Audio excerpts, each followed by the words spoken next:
Bonjour à tous les amis, j'espère que vous allez bien, très heureux de vous retrouver aujourd'hui les gars pour les pronostics, mes pronostics des quarts de finale de cette Coupe du Monde 2022 qui est déjà bientôt fini les gars. On a passé je crois un peu plus de 50 matchs déjà, c'est passé trop vite, ça passe trop vite, c'est tout, ça passe trop vite, je suis à la fois content et dégoûté parce que c'était trop bien, t'étais là toute la journée, enfin moi je rentrais, je regardais les matchs direct, bam, enfin non vraiment c'était trop bien, faire les débriefs aussi sur YouTube que je kiffe trop. Malheureusement il y a un peu moins de live en ce moment sur Twitch mais ça va revenir les gars, vous inquiétez pas, juste en ce moment c'est un peu compliqué de live mais ça va revenir. N'hésitez pas à me suivre sur Twitch d'ailleurs, lien en description. On va commencer sans plus tarder les amis pour les pronostics de ces quarts de finale. Alors, n'hésitez pas à me dire ce que vous en pensez, on va faire un petit récap de ce que j'avais dit en 8ème. 8ème, j'avais dit Pays-Bas, États-Unis, un petit avantage Pays-Bas, mais ça allait jouer à rien finalement. Le Pays-Bas, j'ai trouvé qu'ils avaient assez bien joué, concrètement,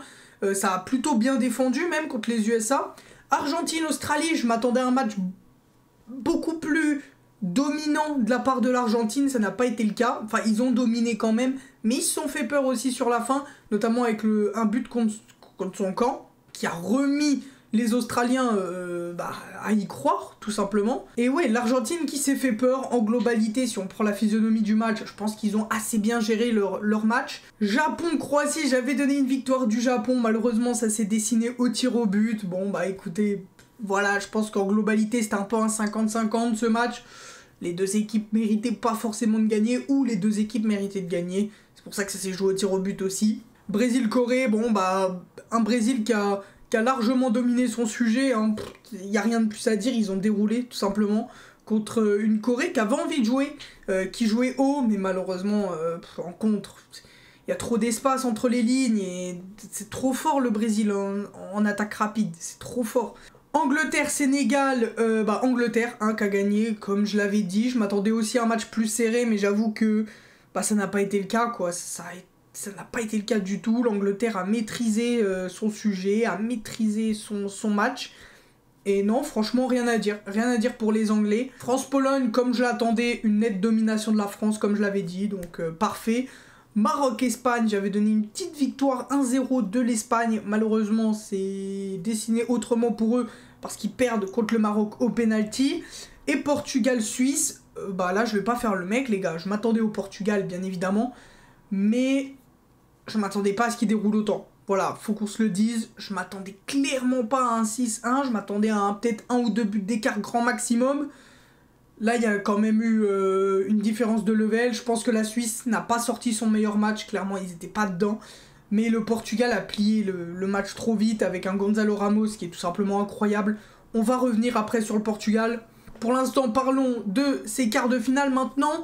Pays-Bas-Argentine, les gars. Personnellement, je pense que de toute façon, à part peut-être Croatie-Brésil et Maroc-Portugal, du coup, les deux autres affiches, c'est du 50-50 pour moi. À partir de maintenant, il commence plus trop à y avoir de... Enfin, ça commence à être très très serré les matchs. Pays-Bas-Argentine, personnellement, c'est vraiment du 50-50. Je mettrais juste un avantage à l'Argentine sur penalty, voilà, en prolongue ou péno. Mais dans le match, personnellement, moi je vois un 1-1, je vois un match avec peu d'occasions, les deux équipes qui jouent assez bas. Enfin, le Pays-Bas qui joue assez bas, l'Argentine qui joue un peu en jeu de possession, mais en fait, techniquement, c'est pas mal, mais on l'a vu dans les matchs fermés, l'Argentine, ils ont vraiment du mal, et c'était obligé d'un exploit de Léo Messi. Sauf que Léo Messi, déjà, il a plus 20 ans, et surtout qu'en face, c'est pas la défense de la Pologne non plus. On a quand même Van Dijk, Ake, Dumfries, qui sont vraiment très très solides en ce moment, notamment Dumfries aussi, qui fait un taf énorme contre le match contre les États-Unis. Voilà, je pense un petit 1 partout, avec une victoire de l'Argentine au tir au but, parce que j'ai aussi envie de voir l'Argentine passer. Honnêtement, au tir au but, ça peut être même les Pays-Bas. J'en sais rien, mais moi je vois clairement un match se dessiner aux prolongations, voire même au tir au but. N'hésitez pas à me dire ce que vous en pensez d'ailleurs dans les commentaires. On passe maintenant à Croatie-Brésil. Personnellement les gars, je vois une nette domination du Brésil. Voilà, je pense voir un 3-1, voire même un 3-0, pourquoi pas. Je trouve que la Croatie sont vraiment en dessous depuis 2018. Ça reste la Croatie, donc attention à pas les sous-estimer, les Croates. Ça reste quand même une bonne nation sur le papier. Un peu vieillissante, mais ouais, je vois quand même le Brésil gagner assez pas largement, mais dominer le match et faire très mal à la Croatie. Je vois peut-être un 2-0 de la part du Brésil, ou peut-être un 3-1, voilà, de la part du Brésil. Passons maintenant... Non, on va garder ce Angleterre-France pour la fin, il y a trop de choses à dire. On va passer à ce Maroc-Portugal. Les amis marocains, c'était phénoménal ce match contre l'Espagne, j'ai envie de vous dire, c'était incroyable. Mais moi qui ne suis pas marocain, j'ai ressenti des émotions pendant ce match. J'étais content pour vous, et trop content. Malheureusement, je pense que là, la barre, elle va être trop haute. Offensivement, il y a trop de qualité dans cette équipe portugaise. L'Espagne, offensivement, ça pêchait un peu, on sentait que c'était leur faiblesse. Mais le Portugal, pour moi, c'est au-dessus de l'Espagne, comme je l'avais dit dans mes pronos au tout début. Donc, je verrai une victoire du Portugal 2-0. Voilà. Surtout qu'offensivement, le Maroc, voilà, ça peut avoir du mal à certains moments. Donc, je vois une victoire du Portugal, malgré la très très bonne défense. Et un milieu exceptionnel, Amrabat, qui sont absolument incroyables. Mais la défense du Maroc, surtout, à souligner. Ça va pas être simple pour les Portugais non plus. Ça va être un sacré match, mais je vois quand même un léger avantage pour le Portugal. Angleterre-France, les amis, c'est compliqué là. C'est compliqué. Si vous demandez à moi, forcément, je vous dis la France. Si vous demandez aux fans de foot objectivement, je pense vous dire l'Angleterre, les gars. Je pense que l'Angleterre est la nation qui peut faire le plus mal à cette équipe de France. Sur tous les sujets, ils sont trop complets et ils ont pour moi le seul mec capable de gérer Kylian Mbappé dans cette compétition. Enfin, dans les joueurs qui restent, c'est pour moi Kyle Walker. Au Portugal, je vois pas un joueur, Brésil aussi, Argentine aussi, capable de gérer comme ça Mbappé. Je pense que Kyle Walker est le seul qui peut le faire. C'est pour ça que moi, en tant que fan de foot et objectivement, je mettrais un léger avantage pour les Anglais. De toute façon, c'est un 50-50, ça se joue à rien. Mais moi, de ce que j'ai vu sur le terrain, les Anglais m'ont séduit. Pour le coup, je m'attendais clairement pas à ça. Ils n'ont pas encore affronté de grosses nations. Il y a le Sénégal quand même, mais voilà. Vous m'avez compris. Il faudra voir contre de l'adversité, mais pour moi, sur les côtés notamment, ils ont tous les points forts qui peuvent contrer les faiblesses de la France, en fait. Pour moi, c'est la seule nation qui pourra nous causer autant de soucis. Je dis pas que c'est la seule nation qui peut nous battre, hein. Le Portugal en demi, si jamais ça devenait à être le Portugal, ça va être très très dur, même la finale. Mais pour moi, l'Angleterre est pas au-dessus du Portugal, pas forcément, mais pour moi, c'est la seule équipe capable de gérer l'équipe de France.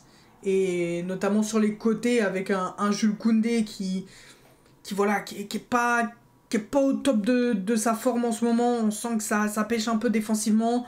Théo Hernandez qui va sûrement jouer très très bas aussi pendant ce match. Un Kylian Mbappé qui va être muselé par Kyle Walker et peut-être un Henderson ou quoi au milieu de terrain. À voir la compo que décide d'aligner Southgate aussi. Si ça va être une défense à 3 pour peut-être faire une prise à 2 sur Mbappé, ou peut-être une défense à 4 avec quand même une prise à 2.